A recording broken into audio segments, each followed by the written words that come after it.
We just kind of we got tired of hearing how good their defense was. I mean, and they deserve that praise because of how good they are. But I mean, we are good too, and we just wanted to let the world know that we are. That's Josh Jacobs of the Raiders. I don't know if the cameraman was hiding behind a reporter, but still, we got a little sound and a little glimpse of Josh Jacobs there as the Raiders took down the Bears. They clearly made a statement. They may make their way into the Sunday statement draft. It's become a weekly staple here for Mondays during football season. And the new approach, if you haven't been watching for a while, we got rid of the coin toss. It's now trivia question time, and I will pose the question to you. If you get it right, you get the first pick. If you get it wrong, I get the first pick. Jay Gruden has been fired after Washington dropped to 0-5 this year. He went to the playoffs one time and was 0-1 in a playoff game. Who is the last Washington head coach to actually win a playoff? Oh, this is in my wheelhouse because it came against me. Okay, so I like this one. Joe Gibbs. Yeah, damn, that's great that I got it right, but you had to bring that up, huh? I mean, and I was going to suggest a tougher question because I thought this one was too easy, but I thought, nah, you know what, a little salt in the wound 14 years later, never hurt anybody. Yeah, I've never hurt anybody. Damn, that still hurts me, actually, it does. You've told me that before. Yeah. It still bothers you. It still bothers me because I truly believe we were the better team, and I'm not trying to, like, disrespect them. They were a good team, too. How far could you have gone? That was a year where, I mean, I think we could have gone to Seattle and played in the NFC Championship at the very least. Seattle was the best team in the NFC. I'm not going to say we would have gone there and beaten them. Carolina ended up playing them in the NFC Championship, who was second to us in the South that year. So I don't know if we would have beat them, but I think we could have gave them at least a tough time. So that hurt. That definitely hurt. And then, of course, the next year I got hurt, and life was never the same. Okay, you ready? Are you done? Yes, I'm good. All right. Trip down memory lane over. Make your pick. I mean, I think I got to go with I got to go across the pond to London, to the old chaps in London. Okay, because I got 20 more emails coming. Yeah, good. But the Raiders, I just got to say that I think that was the biggest Sunday statement overall. I mean, yeah, we didn't know really what to expect the Raiders. I think we all thought that the Bears maybe got on track last week against the Minnesota Vikings. You know, the defense played so well. Chase Daniel seemed to manage the game. There's just so much talk out there that, you know, Matt Nagy and his full offense is in when Chase Daniel's in. Okay, great.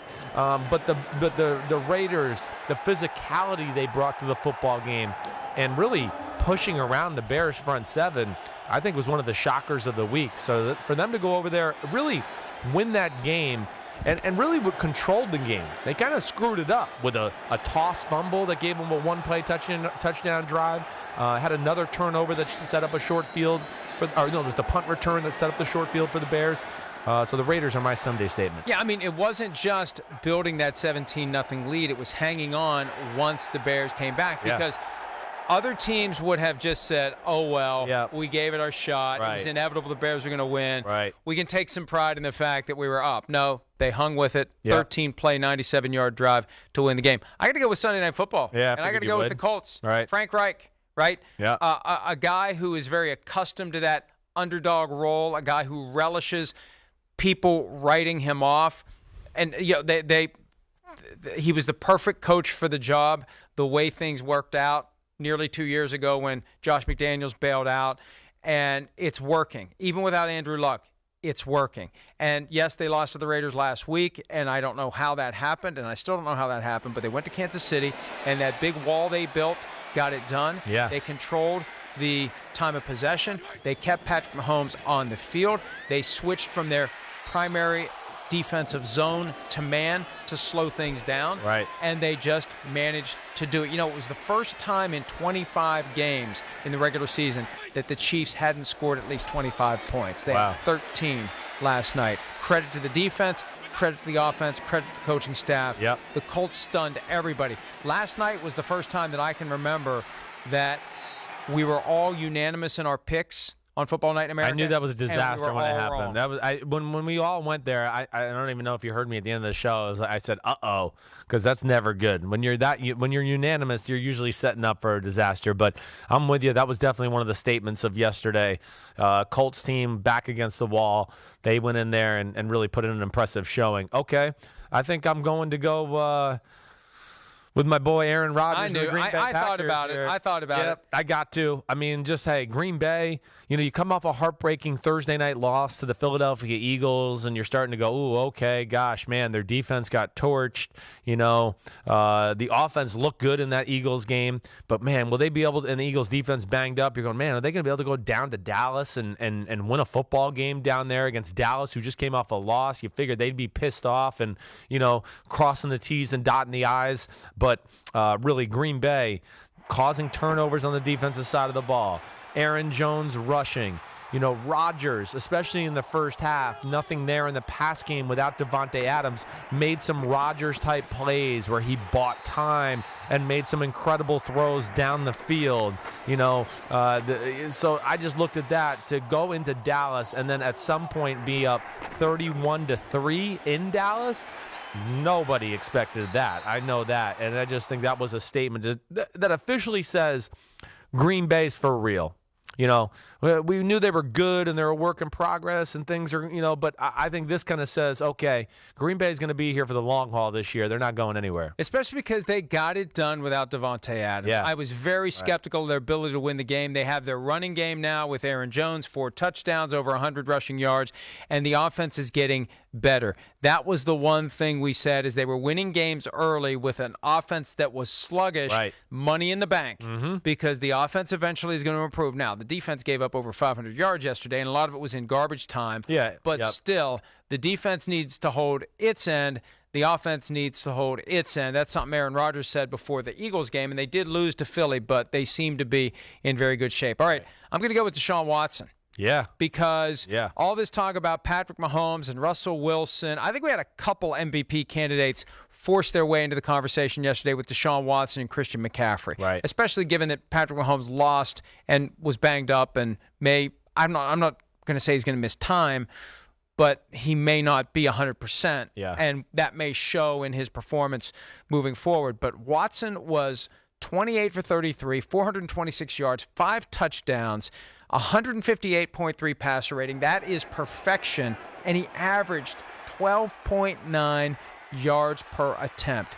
That is incredible. And 14 of those passes were completed to Will Fuller, who had 3 touchdowns and 217 yards, proving that it is not a one-man show in that passing game. Big time, right. DeAndre Hopkins had 7 catches for 88 yards and no scores. And I guess sometimes it's hard to sit there and watch that all play out, but it worked. Yep. And they won, and they're 3-2.